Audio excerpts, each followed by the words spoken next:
শ্রী রাধে। এখন আমি শ্রীমদ্ ভাগবতের দ্বিতীয় স্কন্ধের দ্বিতীয় অধ্যায় থেকে পাঠ করছি। হৃদয় অভ্যন্তরস্থ ভগবান। জয় শ্রী রাধে। শ্রীল সুখদেব গোস্বামী বললেন, বিশ্ব সৃষ্টির পূর্বে ব্রহ্মা বিরাট রূপের ধ্যান করার মাধ্যমে ভগবানের সন্তুষ্টি বিধান করে তার লুপ্ত চেতনা ফিরিয়ে পেয়েছিলেন এবং এই বিশ্ব প্রলয়ের পূর্বে ঠিক যেমন ছিল ঠিক সেইভাবে তার সৃষ্টি করতে সক্ষম হয়েছিলেন। বৈদিক ধনের দ্বারা প্রদর্শিত পথ এতই মোহময়ী যে মানুষের বুদ্ধি স্বর্গ আদি অর্থহীন বিষয়ে ধাবিত হয়। বদ্ধ জীব স্বর্গলোকে অনেক সুখ ভোগের স্বপ্নে আবিষ্ট হয়, কিন্তু প্রকৃতপক্ষে সেই সমস্ত স্থানে সে কোনো রকম প্রকৃত সুখ আস্বাদন করতে পারে না। অতএব তত্ত্বজ্ঞানী ব্যক্তি উপাধি সম্বন্ধিত এই জগতে কেবল ন্যূনতম আবশ্যকতাগুলির জন্য প্রয়াস করবেন। তার কর্তব্য বুদ্ধিমত্তা সহকারে স্থির হওয়া এবং কখনো অবাঞ্ছিত বস্তুর জন্য কোনো রকম প্রয়াস না করা, কেননা তিনি ব্যবহারিকভাবে উপলব্ধি করেছেন যে সেই সমস্ত প্রচেষ্টা কেবল অর্থহীন পরিশ্রম মাত্র। ভূমিরূপ শয্যা থাকতে শয়নের জন্য খাট এবং পালঙ্কের কি প্রয়োজন? বাহু থাকতে উপাদানের কি প্রয়োজন? আর যখন অঞ্জলি বর্তমান তখন বহুমূল্য পাত্রেই বা কি প্রয়োজন? দিক ও বৃক্ষ বলকলাদি থাকতে বস্ত্রের কি প্রয়োজন? পথে কি কোনো জীর্ণ বস্ত্র পড়ে নাই? অন্যদের পালন করার জন্য তাদের অস্তিত্ব সেই বৃক্ষরা কি আর ভিক্ষা দান করছে না? নদীগুলি কি শুকিয়ে গেছে যার ফলে তারা আর তৃষ্ণার্তকে জলদান করছে না? পর্বতের গুহাগুলি কি রুদ্ধ হয়ে গেছে এবং সর্বোপরি সর্বশক্তিমান ভগবানকে শরণাগতকে আর রক্ষা করছেন না? তাহলে জ্ঞানবান মুনিঋষিরা কেন ঐশ্বর্যের গর্বে অন্ধ এবং প্রমত্ত ব্যক্তিদের তুষামোদ করতে যান? এইভাবে স্থির হয়ে তার সর্বশক্তিমত্তার প্রভাবে সকলের হৃদয়ে বিরাজমান পরমাত্মার সেবা করা কর্তব্য।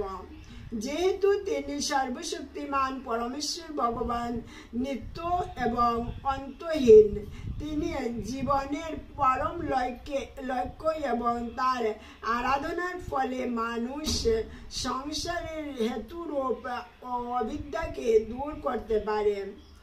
গুড় জড়ভাবে ছাড়া আর কে পারমার্থিক বিষয়ে চিন্তা না করে অনিত্য বিষয়ে চিন্তা করবে? দুঃখ দুর্দশার নদী বৈতরণীতে পতিত হয়ে তাকে স্বীয় কর্মজাত ত্রিতাপ ভোগ করতে হয়। তা দেখা সত্ত্বেও পশু ছাড়া আর কোন ব্যক্তির বিষয়ে স্পৃহা হবে?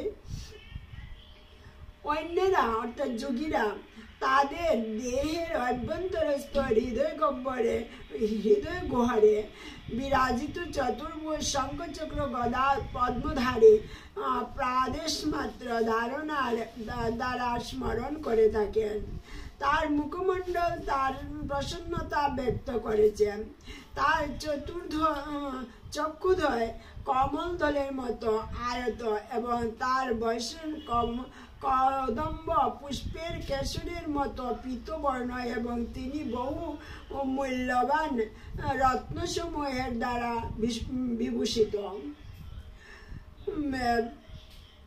মহারত্নখচিত স্বর্ণময় কিরীট ও কুণ্ডল মহামূল্যবান মণিসমূহের দ্বারা বিশেষভাবে দীপ্তিমান। তার শ্রীপাদ পদ্ম মহান যোগীদের বিকশিত হৃদয় পদ্মের কর্ণিকার রূপ আবাসে সংস্থাপিত। তার বক্ষস্থলে শ্রীবৎস চিহ্নযুক্ত কৌস্তুভমণি শোভা পাচ্ছে এবং তার স্কন্ধে নানা প্রকার রত্নসমূহ এবং তার গলদেশ অম্লান শোভা সম্বন্ধিত বনমালায় বেষ্টিত। তার কটিদেশ মেখলার দ্বারা এবং অঙ্গুলিগুলি বহুমূল্য রত্নখচিত অঙ্গুলির দ্বারা সুশোভিত। তার অন্যান্য অঙ্গ নূপুর কঙ্কন আদি বহু মূল্যবান অলঙ্কারে সুসজ্জিত। তার মুখমণ্ডল কুঞ্চিত স্নিগ্ধ অমল নীল বর্ণ কেশর দ্বারা অতিশয় শোভামান এবং হাস্য দ্বারা পরম মনোহর। ভগবানের উদার লীলা এবং হাস্যযুক্ত কটাক্ষপাতে যে চমৎকার ভ্রুভঙ্গি দীপ্তিমান হয় তাতে তার অত্যন্ত অনুগ্রহ পূর্ণরূপ সূচিত হয়। তাই যতক্ষণ ধ্যানের দ্বারা মনকে নিবদ্ধ করা যায় ততক্ষণে ভগবানের এই দিব্য রূপের উপর মনকে স্থির করা উচিত। ভগবানের শ্রীপাদ পদ্ম থেকে শুরু করে তার হাস্যোজ্জ্বল মুখমণ্ডলের ধ্যান করা উচিত। প্রথমে তার শ্রীপাদ পদ্মে মনকে স্থির করা উচিত, তারপর গোলফ, তারপর জঙ্ঘা এবং এইভাবে উচ্চ থেকে উচ্চতর অঙ্গের ধ্যান করা উচিত। চিত্ত যত শুদ্ধ হবে ধ্যান ততই গভীরতা লাভ করবে। যতক্ষণ পর্যন্ত স্থূল জড়বাদীদের জড় এবং চেতন উভয় জগতেরই দ্রষ্টা পরমেশ্বর ভগবানের প্রেম ভক্তির উদয় না হয় ততক্ষণ পর্যন্ত তাদের কর্তব্য কর্ম সম্পাদনের পর যত্নপূর্বক ভগবানের বিরাট রূপেরই ধ্যান করা উচিত। হে রাজন, যোগী যখন এই মনুষ্যলোক ত্যাগ করতে ইচ্ছা করেন তখন তার উচিত উপযুক্ত স্থান এবং কালের চিন্তায় উদ্বিগ্ন না হয়ে সুখকর আসনে উপবিষ্ট হয়ে প্রাণ এবং ইন্দ্রিয়সমূহকে মনের দ্বারা সংযত করা। তারপর যোগীর কর্তব্য হচ্ছে তার নির্মল বুদ্ধির দ্বারা তার মনকে আত্মায় লীন করা এবং তারপর আত্মাকে পরমাত্মায় বিলীন করা। তার ফলে পূর্ণরূপে তৃপ্ত জীব তৃপ্তির পরম অবস্থা লাভ করে অন্য সমস্ত কার্যকলাপ থেকে বিরত হন। সেই লব্ধ প্রশান্তি স্তরে স্বর্গের দেবতাদেরও নিয়ন্তা ও সংহারকারী কাল কোনো প্রভাব বিস্তার করতে পারে না। আর সামান্য দেবতা যারা প্রাকৃত জগতেই কেবল আধিপত্য করেন তারা কি প্রভাব বিস্তার করবেন?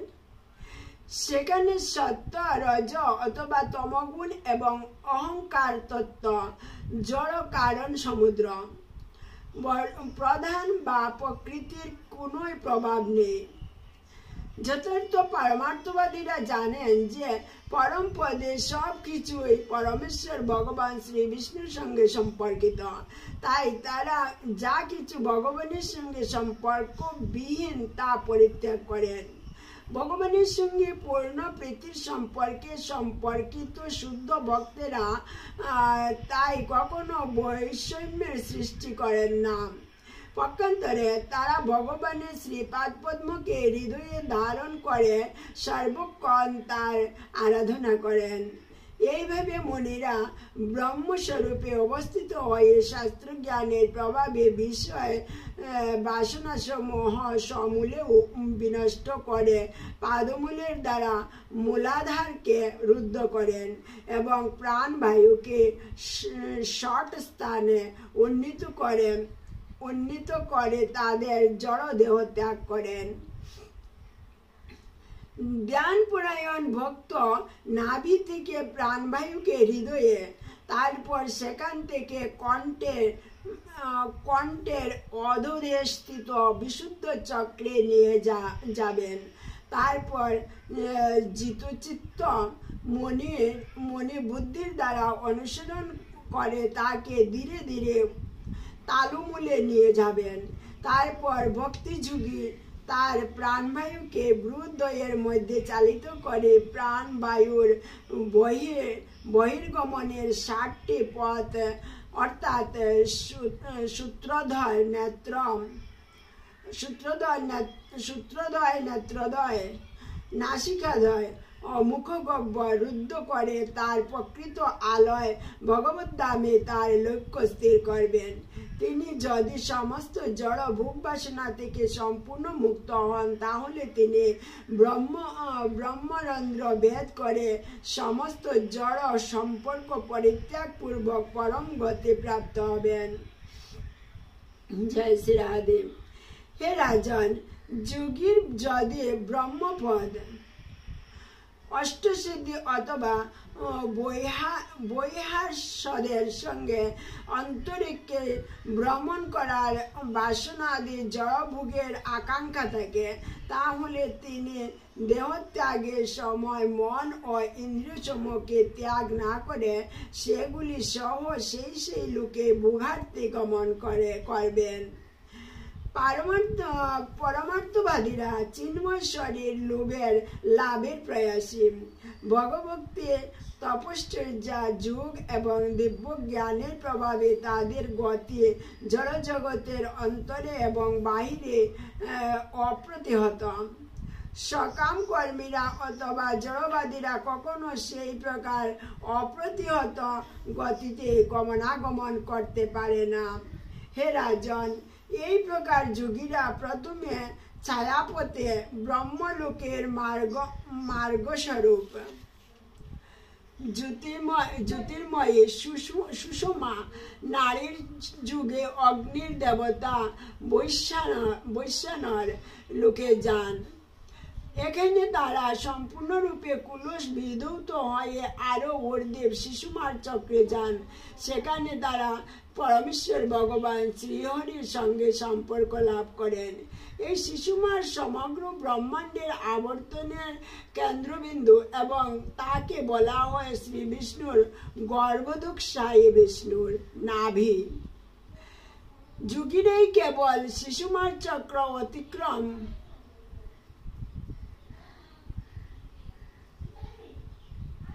অতিক্রম করে মহরলোক প্রাপ্ত হন, যেখানে ভৃগু প্রভৃতি মহর্ষিরা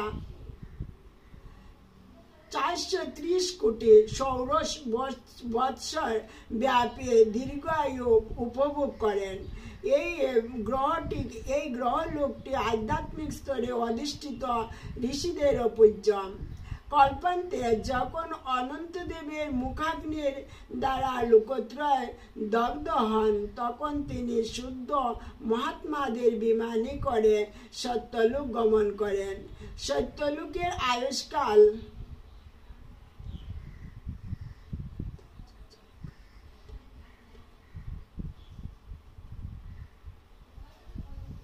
1055 কোটি 80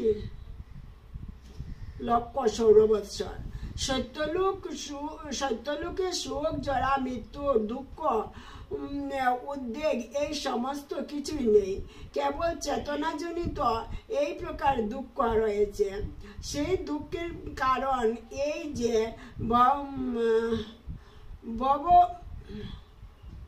ভগবক্তি সম্বন্ধে অজ্ঞ জড়জগতের বদ্ধ জীবদের অশেষ দুঃখ দর্শন করে তাদের প্রতি তাদের করুণার উদ্রেক হয়। সত্যলোক প্রাপ্ত হওয়ার পর ভক্ত নির্ভীকভাবে ব্যবহৃত স্থূল দেহ সদৃশ একটি সূক্ষ্ম দেহে প্রবেশ করেন এবং ক্রমান্বয়ে মৃত্তিকাত্ম থেকে জল মূর্তি প্রাপ্ত হন এবং তারপর জ্যোতির্ময় মূর্তি এবং বায়বীয় মূর্তি প্রাপ্ত হন এবং অবশেষে আকাশ রূপ প্রাপ্ত হন। এইভাবে ভক্ত ঘ্রাণেন্দ্রিয়ের গ্রাহ্য গন্ধ, রসেন্দ্রিয়ের গ্রাহ্য রস, চক্ষুর গ্রাহ্য রূপ, ত্বকের গ্রাহ্য স্পর্শ, শ্রবণেন্দ্রিয়ের গ্রাহ্য আকাশের গুণ শব্দ, কর্মেন্দ্রিয় গ্রাহ্য জড় ক্রিয়া আদি সমূহকে অতিক্রম করেন। এইভাবে ভক্ত স্থূলভূত, সূক্ষ্মভূত ও ইন্দ্রিয় সমূহের লয় স্থান এবং সাত্ত্বিক, রাজসিক ও তামসিক অহংকার প্রাপ্ত হয়ে সেই অহংকারের সঙ্গে বিজ্ঞান তত্ত্ব এবং মহৎ তত্ত্বে গমন করেন এবং তারপর তিনি শুদ্ধ আত্ম উপলব্ধির স্তরে উন্নীত হন। সম্পূর্ণরূপে যিনি পবিত্র হয়েছেন, কেবল তিনিই তার স্বরূপ প্রাপ্ত হয়ে পূর্ণ আনন্দ এবং তৃপ্তির সঙ্গে পরমেশ্বর ভগবানের সঙ্গ লাভ করতে পারেন। যিনি ভগভক্তির এই পূর্ণতার স্তর লাভ করেছেন, তিনি আর কখনো এই জড়জগতের প্রতি আকৃষ্ট হন না এবং এখানে ফিরে আসেন না। হে রাজন, আপনার প্রশ্নের উত্তরে আমি যা বললাম তা বেদের বর্ণনা বলে জানবেন এবং তার নিত্য সত্য। ব্রহ্মার আরাধনায় তুষ্ট হয়ে পরমেশ্বর ভগবান শ্রীকৃষ্ণ স্বয়ং তাকে তা বলেছিলেন। ব্রহ্মাণ্ডে ব্রাহ্মমান জীবদের ভগবানের প্রেমময়ী সেবার পন্থা ব্যতীত ভববন্ধন মোচনের আর কোনো মঙ্গলময় পন্থা নেই। মহাত্মা ব্রহ্মা গভীর মনোনিবেশ সহকারে একাগ্র চিত্তে 3 বার বেদ অধ্যয়ন করেছিলেন এবং তা পুঙ্খানুপুঙ্খভাবে বিচার করে স্থির করেছিলেন যে পরমেশ্বর ভগবান শ্রীকৃষ্ণের প্রতি আকর্ষণীয় হচ্ছে ধর্মানুষ্ঠানের পরম পূর্ণতা। পরমেশ্বর ভগবান শ্রীকৃষ্ণ প্রতিটি জীবের হৃদয়ে অন্তর্যামী রূপে বিরাজ করেন। দর্শন দ্বারা এবং বুদ্ধির দ্বারা বিচারপূর্বক সেই সত্য অনুভব করা যায়। হে রাজন, তাই প্রতিটি মানুষের কর্তব্য হচ্ছে সর্বত্র এবং সর্বদা সেই পরমেশ্বর ভগবান শ্রীহরির শ্রবণ কীর্তন ও স্মরণ করা। যারা ভক্তদের অত্যন্ত প্রিয় ভগবান শ্রীকৃষ্ণের কথামৃত কর্ণকুহরের দ্বারা পান করেন, তারা বিষয়ভোগে দূষিত অন্তঃকরণকে পবিত্র করেন এবং ভগবানের শ্রীপাদ পদ্মের সমীপে গমন করেন। জয় রাধে। হরে কৃষ্ণ কৃষ্ণ কৃষ্ণ হরে হরে, হরে রাম রাম রাম হরে হরে। জয় রাধে।